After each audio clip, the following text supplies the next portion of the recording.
going to be the wicked witch no more. You put away for life or more. We thank you very sweetly. Juan, we thank you. For doing it so neatly. Yeah. You killed us so completely. Finished her off. That we thank you very I'm still celebrating. That's why we're doing this. I know I played it before. Join in with me. Just for a minute.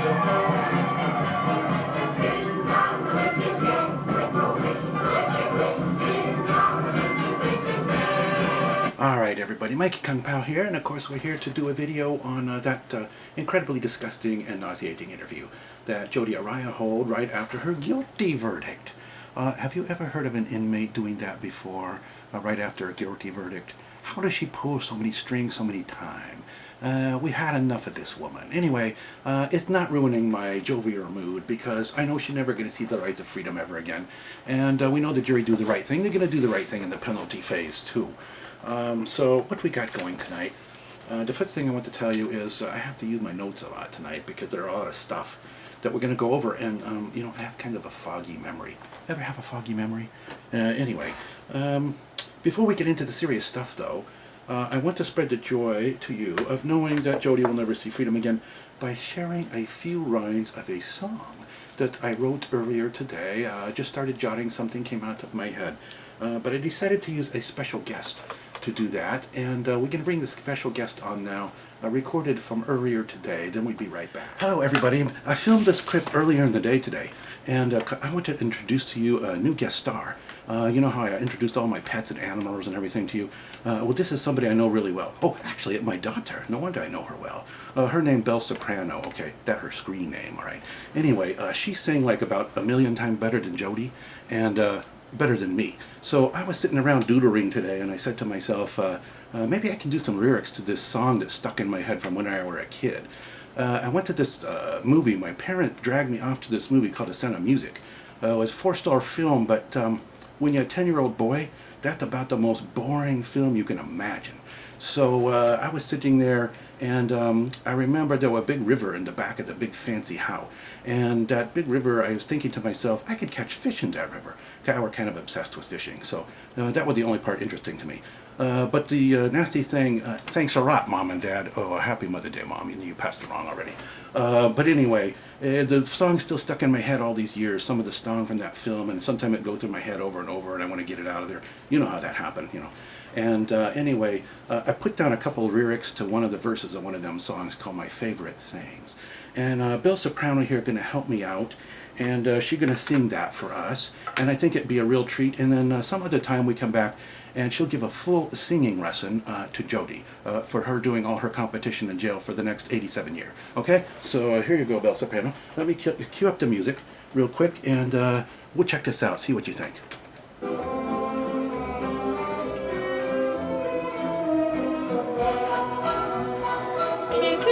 Doggy and spying and slashing, made up abuse lies of boyfriends I'm trashing, sneaking through doggy doors, stealing a ring.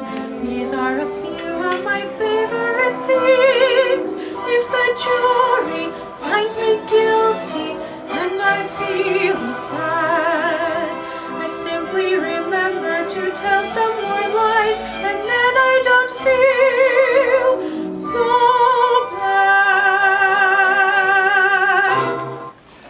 Very nice, Belle Soprano. I appreciate that very much. Don't all you? Ain't she good? Anyway, that's just a scratching of the surface, because she actually do some very, very difficult and complex opera stuff in real life. She don't do simple tunes like this. Sometime we pray up for you, I'll give you a ring and everything. And but we'll bring her back again as another guest star in a future time, and show you what she can really do. Okay, so thank you very much, Belle Soprano. Everyone give her a big hand. Okay, great. All right, let's get on to our next thing. All right, we back, and did you like the special guest? I thought maybe we could give ideas to Jodi for singing in Jailhouse Idol contest for the next, you know, whatever, a few decades. And but anyway, let's get on with our topic at hand. And Jodi like the sociopath that just won't shut up and go away, isn't she? Did you ever see that Woody Allen movie where, you know, he got the Jewish mother that always nagging him all the time? Yep, yep, yep, yep, yep, always nagging him. And she never go away. It drive him miserable, insane. You know, he went to be somewhere else. And living in the streets of New York and everything.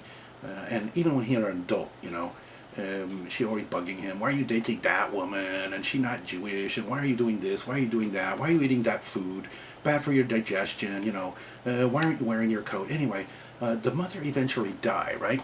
And so Woody, I shouldn't say this just before Mother Day, obviously, but sorry about that, all you moms. But anyway, the mother died, and Woody Allen think, wow, freedom at last. Everything gonna be okay.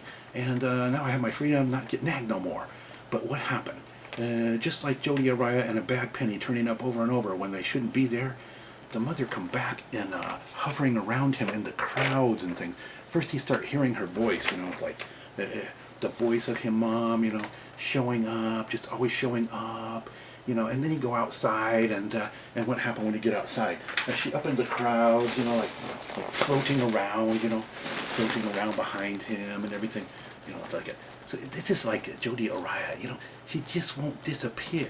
Do you see the Jodi tool she got there? Anyway, she just won't disappear, and we can never get rid of her. Even the time we think she's gonna shut up and sit down, she won't do it. But anyway, where are my notes? Now I've lost my place already. Let's talk a minute about sociopath. Why does she sit in this interview and say all these lies like she believes them? And say them in a very annoying fashion? Does it bother anybody else, anyone else want to take up, like a non-violent pacifist person like myself, but somehow something about her talking make you want to take a baseball bat and like just bash the crap out of your computer and your monitor and everything? No one have that effect on me but her and Alice Red and all the thing I ever watch in my life. What is it about her? I think it's that phony, soft-spoken control of voice, poor little victim me thing she do, like, well, they just needed someone to persecute, and I guess that were me, I mean, it just, oh man, I just want to slap the crap out of her, but don't say I say anything right there. Okay, not a threat, okay? I know we're near Arizona, never went there, okay? I'd need a lot of gas cans and things if I were going to go there.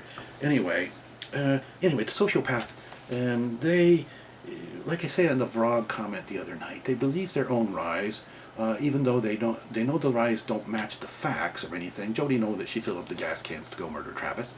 But because they think they're superior to you, the sociopath, and superior to me, and superior to the prosecutor, and the attorneys, and judge, and all of society, and superior to God himself, and she actually believed that. That's why she taught God and everything too. This is why they tell lies and say that you should believe everything I say, because I am a superior being, and whatever I say goes. Don't matter whether it matches the reality or not.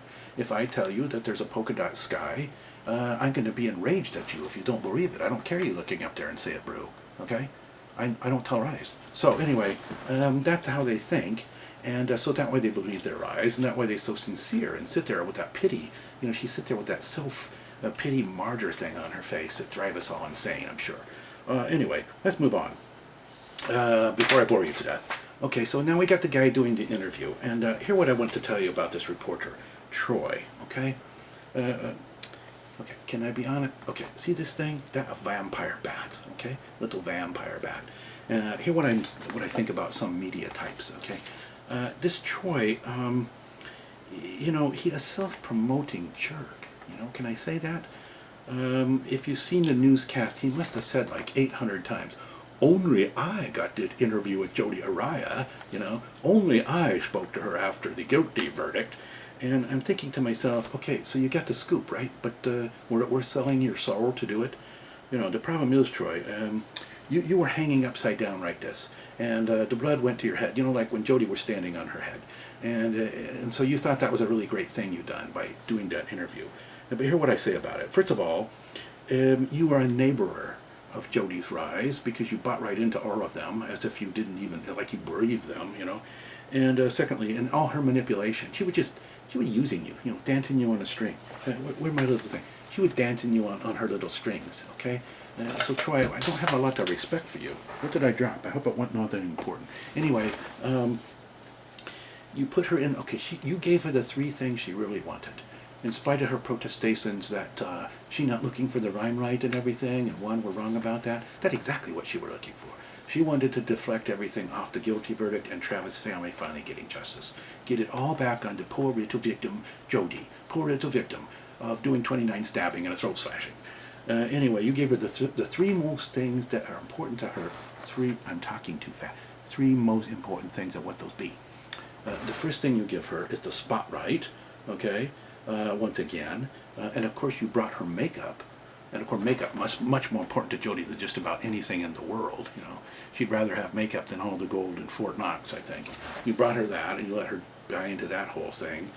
And isn't it interesting how she would do the little crying thing, and then like instantly when the jury stand up, you know, she's eyeballing him, death stare, who's the foreman, you know, phony crying again. Anyway, and then you're giving her a sympathetic ear, okay? The three things she went the most, like LaViolette and Samuels, okay? So, you know, what you gonna do next, Troy? You're gonna smuggle a secret magazine message back and forth like that Matt McCartney, she was trying to get Matt McCartney to do, you know, I got the secret magazine message, you know, I told you guys I was into geology. Somebody told me they wanted to see one of my specimen, because into geology, okay? There it is, okay? That's pretty, right? Yeah?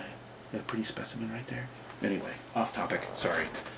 Anyway, I got a secret magazine message here that, Troy, you can take to Jodi, and hear what it say right here. It say this, Jodi, shut the F up, okay? That's what it say. Can you smuggle that out to her next time you do any more interview? I got the magazine here for you. I'll send it to you in the mail. Anyway, you know, don't be a pull chain doll for somebody who's an evil sociopath. I don't think you should be proud of that, you know. What are we going to talk about this interview? You should have, Troy, you should have at least asked her some tough question instead of all them softballs you ask. You know, I was waiting for you to say something like, you know, you could have put it at the end of the interview if you think it's going to terminate the interview or whatever. You know, ask her the softball first, and then do a tough question you never ask. You know, you never say to her, hey, Jodi, you think you ever going to feel any genuine remorse for savagely attacking an unarmed man with a knife and stabbing him brutally 29 times and slitting his throat and shooting him in the head? And you don't say nothing like that. So what kind of journalist are you? No kind, as far as I can tell, other than a self-promoter. Anyway, everybody, before we get into this interview, I do have a couple of tips for you before we start watching the Crips, okay? And the first tip I have, I know what I dropped. It rolled way over there. I can't reach it. I had some anti-nausea medication to show you that I use. It does like Dramamine, but a lot better. So take your anti-nausea medication before you go on and watch the Crips, because otherwise you're going to get very seasick. The other thing is, get the roll of duct tape like this. And what I do is, when I'm going to watch Jodi in that interview, I wrap it around my head a few times, and then my head don't explode, okay? So remember to do all that, and then you'll be fine as we go through this interview thing. And then we'll be back. All right, we start with what this was all about in the beginning, before the disgusting interview. Ladies and gentlemen, I understand you have reached a verdict. The verdict form has been handed to the bailiff. Please come forward.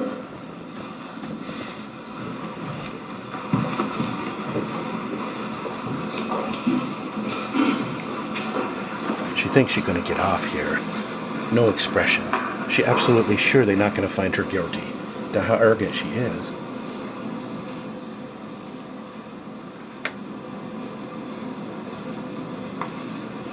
They're the family.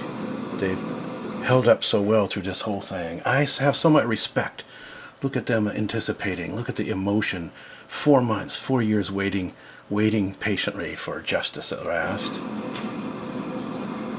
That's what this was all about. Jodi.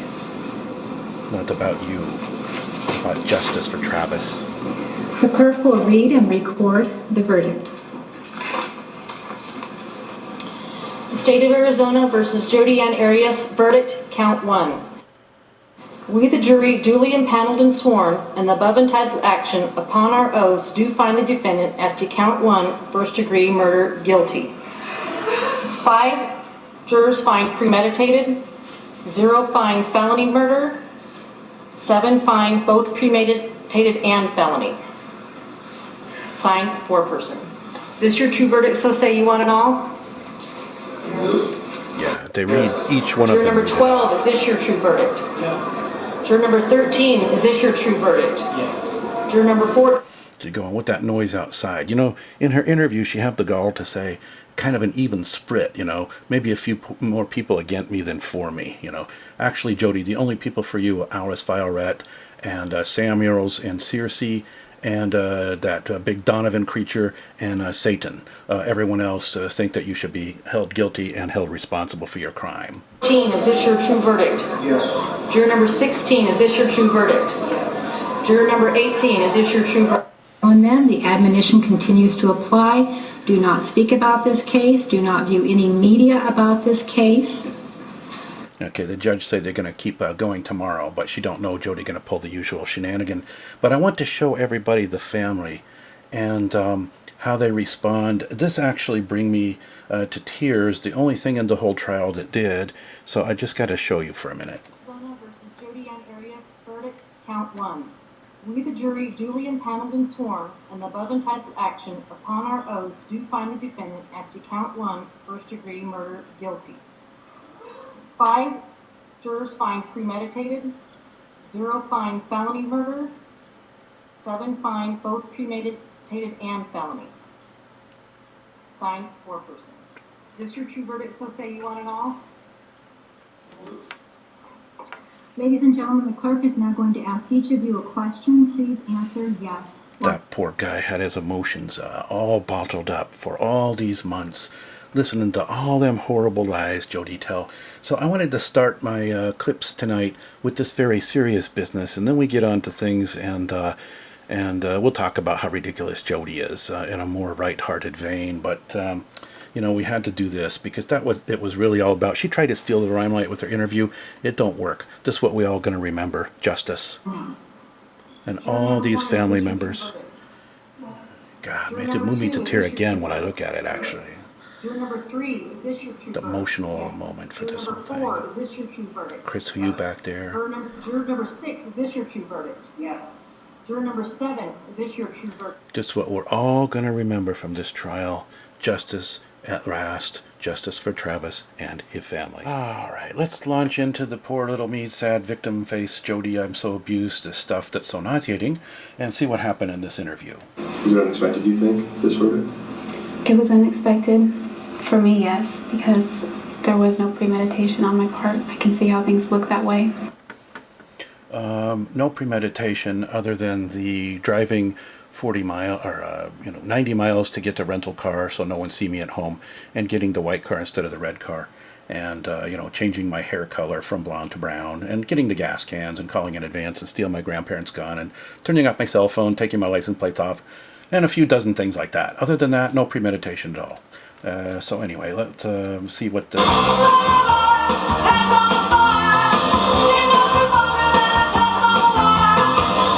Okay, what else you have to say? But I didn't expect the premeditation. I could see maybe the felony murder because of how the law is written, but I didn't. The whole time I was fairly confident I wouldn't get premeditation because there was no premeditation. Okay. That's right, Jodi. Just keep repeating the same thing you said in court. All right, let's see what next after this. The worst outcome for you? Well, the worst outcome for me would be natural life. I would much rather die sooner than later. Longevity runs in my family, and I don't want to spend the rest of my natural life in one place. I'm pretty healthy. I don't smoke, and I would probably live a long time. So that's not something I'm looking forward to. I said years ago that I'd rather get death than life, and that still is true today. Okay, what we have here is manipulation, I think, and most people understand that. But let's take a peek at, I don't think she should be in such a hurry to go see God and get that ultimate freedom, because she's been taunting God many, many times, saying how God knows that she would never hurt Travis and she didn't do nothing. Let's take a look at one of them examples. Did you, I have to ask you this, did you kill Travis Alexander? Absolutely not. No, I had no part in it. So you had nothing to do with Travis Alexander's death, is that what Nothing to do with it. I would be shaking in my boots right now if I had to answer to God for such a heinous crime. But I'm very grateful that this is one thing that I will never have to answer to. And, this is not one of those things that will be brought up. I've done many things that are shameful, but this is not one of them. Okay, you heard her say that this was a heinous crime, this throat slitting and all the stabbing, and that is the test of whether this crime deserves the death penalty. So manipulation or no manipulation, I think we need to give Jodi what she's asking for. I believe death is the ultimate freedom, so I'd rather just have my freedom as soon as I can get it. Be in for a rude shock. So you're saying you actually prefer getting the death penalty to being in prison for life? Yes. Alexander's family, especially the two sisters and the younger brother, if you could say something to them, what would you like to say to them? I hope that now that a verdict has been rendered, that they're able to find peace. Yeah, and that's why you decided to try to steal the LimeLight away immediately with this interview, because you want them to find peace now that a just verdict has been rendered, right, Jodi? What else she said? Some sense of peace. Yeah, some sense of peace. I don't think they'll ever find the peace that they would like, but... Not when you are getting on and doing an interview like no other guilty prisoner in history. But anyway, let's move on and see what else she say. I think this part was quite interesting up here, where she told us what the real reason for this trial was. See what she say about it. I did Juan as a very capable attorney, even though he's done some very shady things in my case, as far as hiding evidence and failing to disclose certain things. Oh, I forgot about this part. What she's complaining about there is that she made up some letters supposedly from Travis and some emails from Travis, like she'd done many times before, and Juan wouldn't let that stuff in because he didn't think that fabricated evidence should come in. So she's not too happy about that, because whatever she make up is supposed to always come in. And if you listen to the Chris Hughes interview, you find out she have a long history of this. She made up a whole stalking email thing that was really very laughable if it wasn't so pathetic, where she sent it to Travis and said, "Oh, look, I got a stalker sending emails." And that one she was trying to get Travis to invite her to move to Arizona, and he already knows she's a psycho, don't want her to move there, and they're already broken up. But she telling him, "Oh, I got this stalker, and look at what he said." And then the email say, "I know who you are, and Travis Alexander can't protect you because he in Arizona and you here in California, and Travis don't treat you right, and he has no idea," and on and on and on. It was really very humorous, but you have to listen to the Chris Hughes interview for that. Anyway, let's move on, and we're getting sidetracked. Hoping it would just go away. But in the end, what does it matter? It didn't on both sides, but I believe the majority is against me. Yeah, that where she just say it's kind of split in public opinion, lots of people all for her, but we mentioned that already. But this is where she tells us the reason for the trial. What are your thoughts on that? A psychologist once explained to me that society has this need to persecute people. They get some sort of gratification from it, so there might be something going on there. Did you... Now, I'm really so glad that she explained this to us, because I had no idea why this trial occurred in the first place. But now we know why, because we have a need, society does, to persecute people. And so we decided to single out Jodi. And don't know why. It didn't have nothing to do with stabbings or any of that. Okay, so now we can hear some more about how she'd been abused and all. What I hear from women a lot is if she was getting beat up, why didn't she call the police? That's probably what you hear from women who have not been in my situation and been abused. Excuse me, I gotta take another anti-nausea pill. I think at that time, if I can put myself back in that mind frame at that time, my fear of calling the police is that I would be seen as overly dramatic, or I would make an enemy of Travis, and I really just wanted us to be able to be friends, ultimately. I think I was playing music over that, but she said she didn't want to seem overly dramatic. I think a little irony there. What else we got here? Do you still think about Travis? Yes. In what way?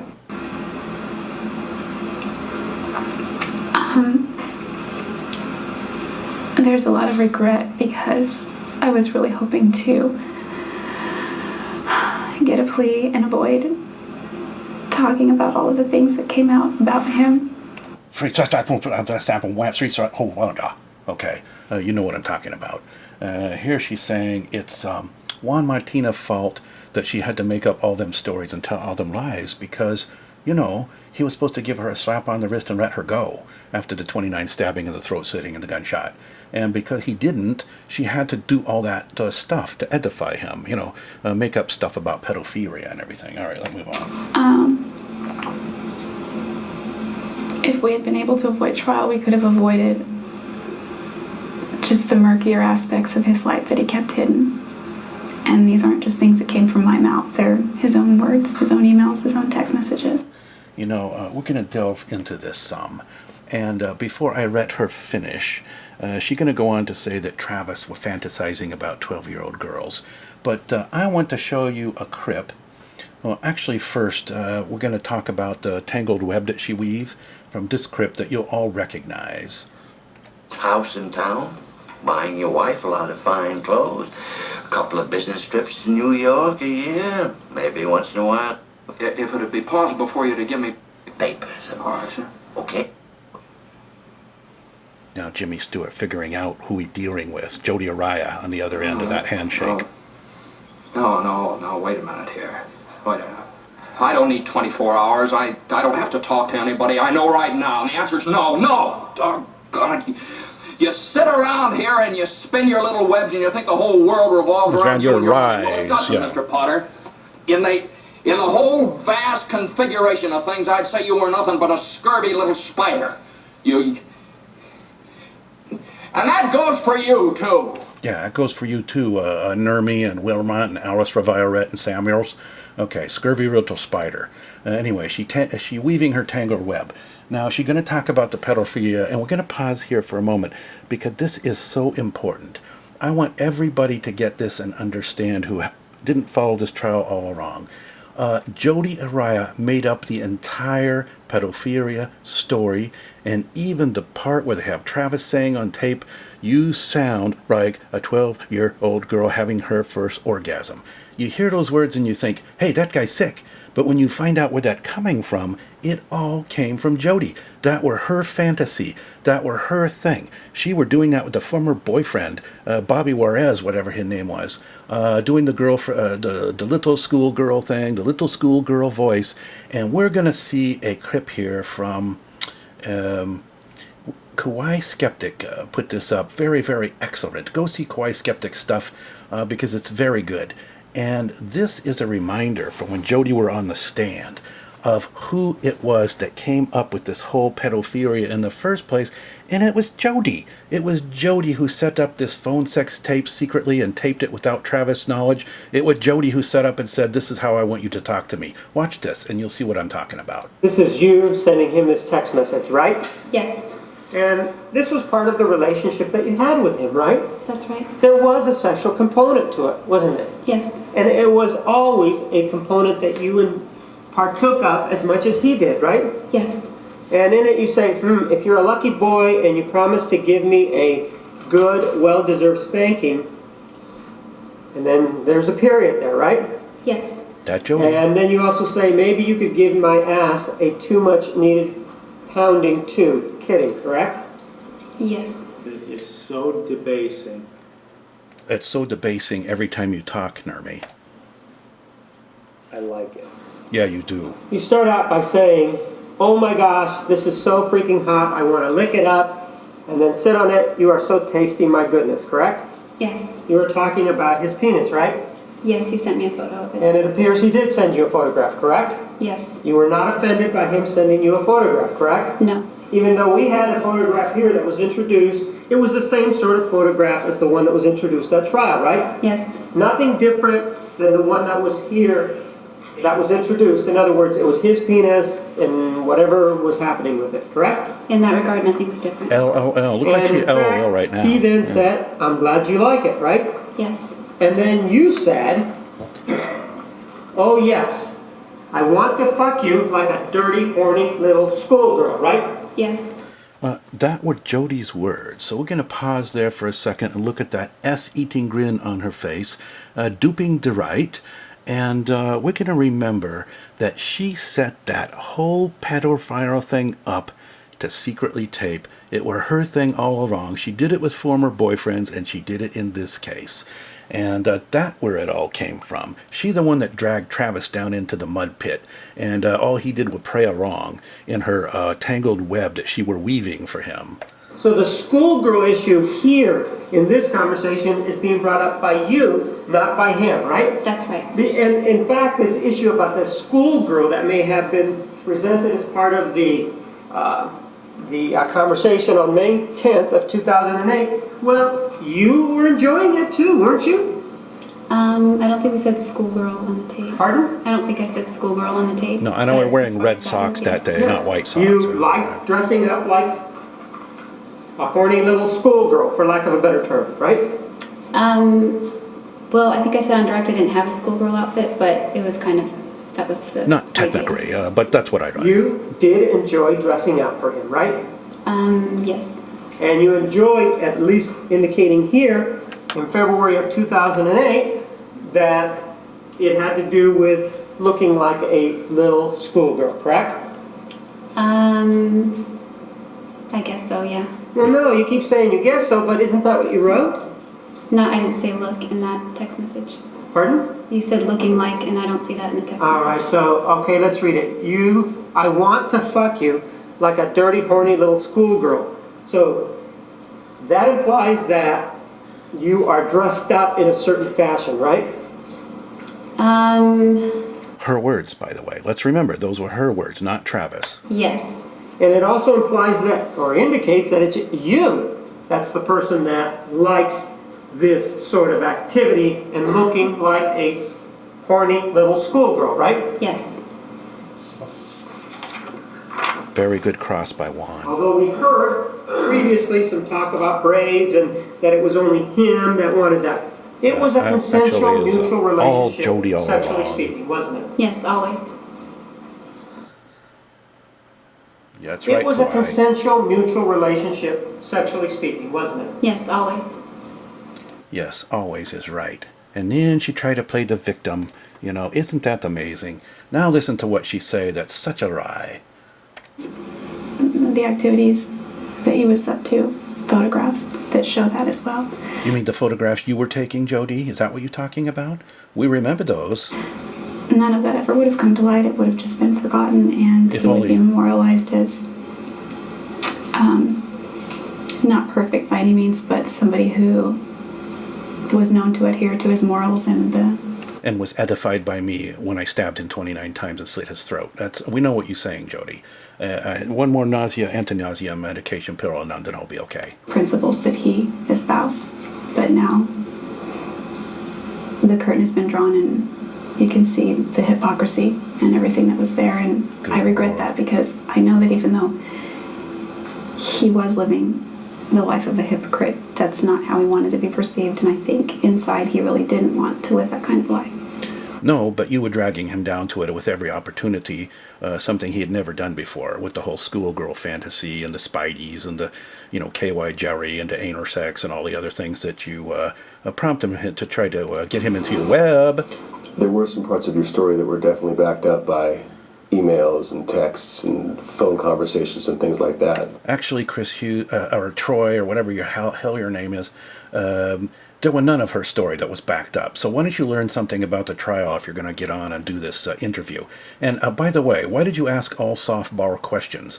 Why didn't you get in there and do some hard-hitting question, even at the end? Even if she's going to walk out of that room, you should have asked a real question if you're going to do this interview. But a lot of people had real issues with the pedophilia when that was brought up. How do you respond to that? Well, again, I mean, he's fantasizing about having sex with a 12-year-old on a tape. That's a pedophile by definition. Okay, remember all the stuff we just saw. So now you know the truth. It was all come from Jodi, but I gotta say one more thing. Besides the fact that he wasn't fantasizing about a 12-year-old girl, he was playing into her thing that she wanted, and the thing that she were talking about, and she saying she wanted to be effed like a 12-year-old. But anyway, beside all that, go, once again, I know I'm repeating myself, sounding redundant, listen to the Chris Hughes interview. He knew Jodi and Travis from day one when they first met. It were all her doing every last bit, and he witnessed it. Okay, let's move on to something else and see what we can find out. Now, here come an amazing line. She says she weren't looking at Travis' family members during the trial because they all remind her of her abuser. You know, the guy that she put up a MySpace account after she killed him and put all kind of picture up there to remember and memorialize him and all the other things. She always talking wonderful, glowing things about him till she came up with this defense a couple of years later. When the ninjas, you know, she were running around talking to all Travis' family members. They couldn't get rid of her. You know, they were very uncomfortable. They know she's the murderer. So let's hear what she say. I typically avoided eye contact. Travis comes from a family where they all sort of look a lot alike. So when I see their faces, I see Travis, and I see the man that abused me, and I don't want to look at that. Yeah, and because he was so scary as an abuser and don't want to look at him, I think that's the reason why you made a 2,600-mile trip to go have sex with him and then kill him. Right, Jodi? That why you were always trying to drag him over there to California because you didn't want to see the face of your abuser, trying to get him to come out to the Oregon coast, desperately trying every way you know how to get him in your life and get him to take you to Cancun because you don't want to look at the face of your abuser. Okay, good story. Let's move on and see what else is going on here. Something about Juan hiding evidence. I think we talked about that already. But let's see. Had some clashes with Juan Martinez. You kind of went after him on Twitter a little bit. What are your thoughts on Juan? I think her thoughts on Juan actually unprintable, but let's see what she say. Well, prior to trial, I respected Juan as a very capable attorney. Even though he's done some very shady things in my case, as far as hiding evidence. Yeah, hiding the phony evidence that she made up that everyone decided was completely fraudulent, but, you know. And failing to disclose certain things, hoping it would just go away. But in the end, what does it matter? It didn't help my case. His accusation that I was seeking fame is absurd. Do you have a sense of where his accusation that she were seeking fame absurd? Let's take a peek at a couple things and find out about that. Now, of course, Jodi never seeking fame. That were why she were writing manifestos when she were first arrested and trying to get people to make copies that she could sign for when she became famous. But let's take a look at a couple things. Here, this one. There is one thing I wanted to address, and that is my mugshot. I think I did a little tilt on my head and gave a little smile. I just want to address that because I think that people don't really understand. No, we don't, but actually now we do, in retrospect. You're always seeking the LimeLight, even when you've been convicted of murder. And there are a few reasons I did that, and one is one of my first thoughts when I was actually being booked. And I was a little like, wow, I see this stuff on TV all the time. This is so interesting. Is this appropriate behavior for somebody been arrested for a brutal murder? Do you think? But this is the way she's been all along. It's almost just like it is on TV.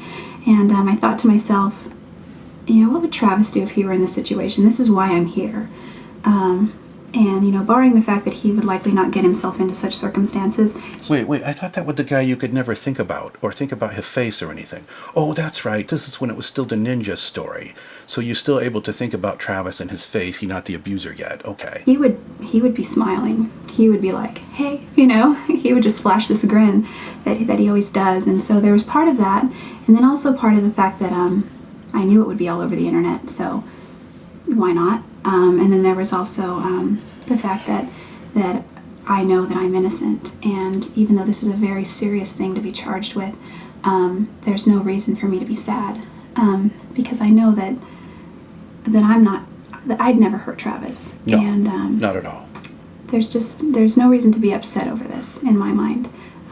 Everything, I have faith that in the end everything will be made known, everything will come out, and in the meantime, smile, say cheese. Smile and say cheese. Okay, very appropriate. Let's see what else she do back in her jail days. Let's go back and revisit Jodi during her interrogation, rooting through the trash, standing on her head, of course, and but mostly doing her duping delight, giggle, and laugh like really evil sociopaths do, who think they're putting one over on everybody. This was right after she was doing the crying act, of course, for Detective Flores. Check this out. And also that she always concerned mostly about her makeup. You know, when they came to arrest her, she said, "Stop, I got to get my makeup. Not what's important here." Plugged. It's the Jodi Arias you haven't seen. It's on your makeup, Jodi, gosh. Just minutes before being booked, Arias caught on video, more worried about her makeup than being charged with the grisly murder of her boyfriend, Travis Alexander. A far cry from her interrogation just 15 minutes earlier. It's not fair. How many times was Travis stabbed? After lying to police for 4 hours about the killing, Jodi finally begins to sing. Literally. About what else? Memory. It might change my memory. Ironic lyrics given her many memory lapses during trial. I don't remember. I just don't remember. Things get foggy after that point. But what comes next is the most bizarre behavior yet. From the woman who now says she shot Alexander in the head, stabbed him 27 times, and slit his throat ear to ear in self-defense. A glimpse into the mind of Jodi Arias. Duping the right evil Rav. Duping the right evil Rav. Look at them legs. You know, I keep saying, whoever say this woman is beautiful out of their mind. She's like a giant scarecrow on stilts to me, and a really scary one too. Dead serious when she says a jury should believe her story and spare her life. What you find in there, Jodi? Okay, anyway, so you see what's happening there. All right, we'll see Jodi call Juan Arias one more time. Juan, you also went after there. Yeah, I just found it very highly hypocritical that he would point to me and call me the epitome of a liar when he has lied over and over on record in court. Your mom has been... Isn't that amazing? I'm not going to play the part about her mom because she don't deserve to have Mom or Mother's Day. But now that she called Juan a liar and basically say she not one, I think we just need to play this one more time. In the whole vast configuration of things, I'd say you were nothing but a scurvy little spider. Yeah, that way we feel about Jodi. And also...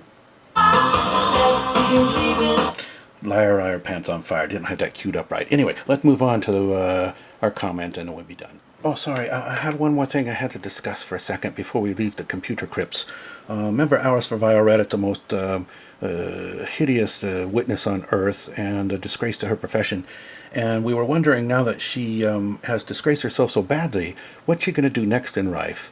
And I think I found something for her to do, and I just wanted to show you, so that we can tie up all the loose ends, being at the end of the trial and all. She can join the babushka singing, the singing babushkas. I want to show you here.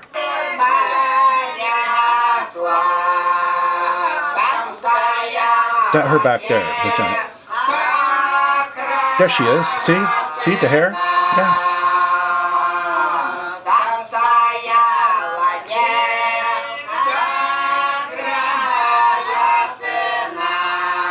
Okay, so I just want you to feel better that we got something for Alice to do now that her credibility ruined as a psychotherapist. All right, we back, everyone, and hopefully everybody still have their stomach contents intact after watching some of the Jodi Crips. But I find it particularly, she's doing the usual stuff, all just repeating the same old lies that everybody don't believe now.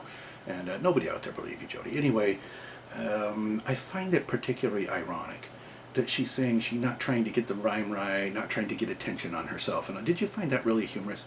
It was kind of, humorous in a really sick, pathetic sort of way. It was kind of like, hey everybody, I'm not trying to get any attention for myself. No, I want Travis' family to have peace and contentment now. Look at me, everyone, when I talk about it. I want the death penalty, but I'm, pay attention because I'm not looking for the rhyme right, And, I feel really, everyone should feel bad for me, but I'm not looking for no attention, okay?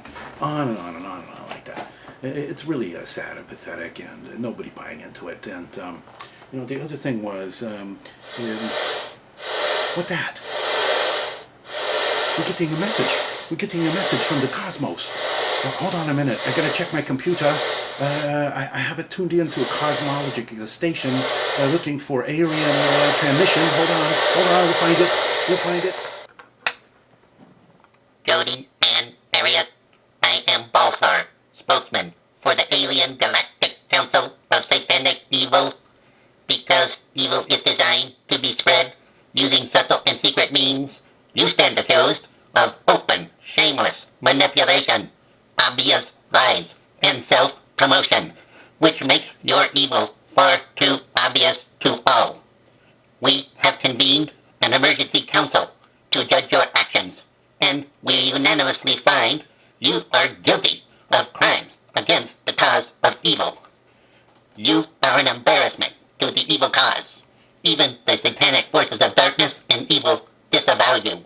Even the incubus who spawned you is embarrassed by your shameless need for attention, your manipulation, and your control. Evil cannot prevail when people like you make it so obvious and bring so much attention to it that cause people to resist. You are an embarrassment to planet Earth, its solar system, its galaxy, and the entire universe, and all the mythical physical realm beyond. Therefore, the Council of Evil has a unanimous message for you. Sit down and shut up. Be quiet. Close your mouth. Be seen and not heard. Oh, excuse me, I misread. Don't be seen, don't be heard. Stop seeking the limelight. Cease and desist. Shut your pie hole. Go away. Be silent. Quit talking. Zip your lips. No one wants to hear what you have to say. No one believes anything you say except some unevolved, brainless earth creature named Alice Violet. So, bottom line, don't speak anymore. You shameless, three-hole wondrous manipulating cycle from hell. Do you understand? Did I ask you whether you still want to tell your lies about abuse? Did I? Ma'am? Do you have a problem with your memory, ma'am? Now, disappear forever. That is a direct order from the council. Wow, that was really amazing, weren't it? The entire universe, even the evil part of the universe, say, Jodi, you need to sit down, shut up, and be quiet and go away. Disappear. Vanish. Stop bothering everybody. So, she should listen to that one. Now listen, I got a final thought for everybody. If you're outraged by this Jodi interview, like I was very outraged at first.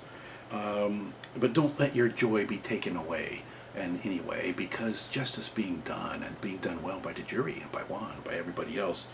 And this whole thing backfire on her, just like her witness, Alice Violet, and which we'll make a whole video on sometime maybe, because we need to stay after her.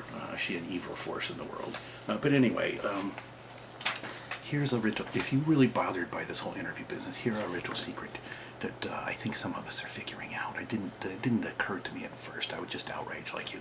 But listen to this now. They monitor everything Jodi does, right? All her calls and her secret magazine messages and all that kind of thing. So what I think Juan Martinez know in advance about her secret scheming little plan to do this interview, right? And hear what I think about it. I think he let it go on anyway. He could have put a stop to it, but why would he let it occur anyway? And here what I think is why. Jodi is an easy read. She's always an easy read. I told you I play Hold'em poker, and the whole secret to poker is to read your opponent. And in Jodi's case, she's the easiest read there is. She's always going to take the evil lie and say the same thing. So, and she's always going to do the poor little me thing and all the manipulation she can do. Once you know her routine, like Juan know really well, she's just so easy to read. So Juan knew there was no risk in letting her do this interview, and here why. What Juan know is that she's going to show up and make a complete three-hole wonder, so brought ass off herself. I don't want to say any of them words clearly, And he knew this would be the final nail in her coffin for the death penalty. Because he knows that she will show no remorse in the interview. None whatsoever. And he knows she's going to be cruel and hateful and blaming and behave in the most evil way in every situation. And everyone going to see it. And so it's going to blow up right in her face like a nuclear weapon if he let her do the interview. And that's exactly what happened. I think Juan let her just hang herself. And so, and she did, of course, very obligingly, as she always does. So Jodi, you ruser, once again, with your strategies of manipulation and everything. And you didn't manage anything, you didn't manipulate anything, you only thought you did, okay? So you are just transparently evil, and you're an easy read. And everyone onto you except Auris Vile Red, okay? And Martinez owned you once again, and he see your spider web scamming and everything. You know you're going to hang yourself. So as far as the Travis Alexander family and the jury and the judge and the public, they all full of joy and happiness that justice being done, and not one of them buying your pathetic ritual act, okay?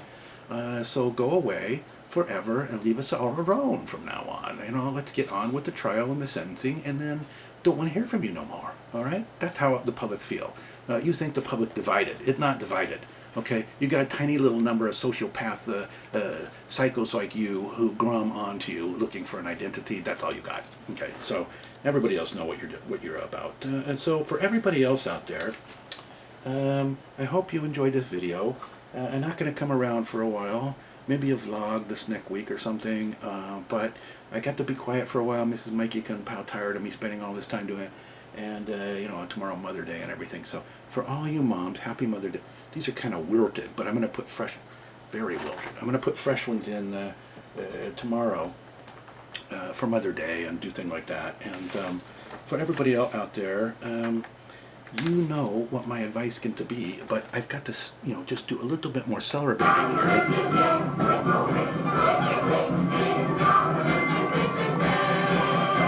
So, until we meet again, which I hope will be in the next few days, you know my advice. Don't go with no sociopath.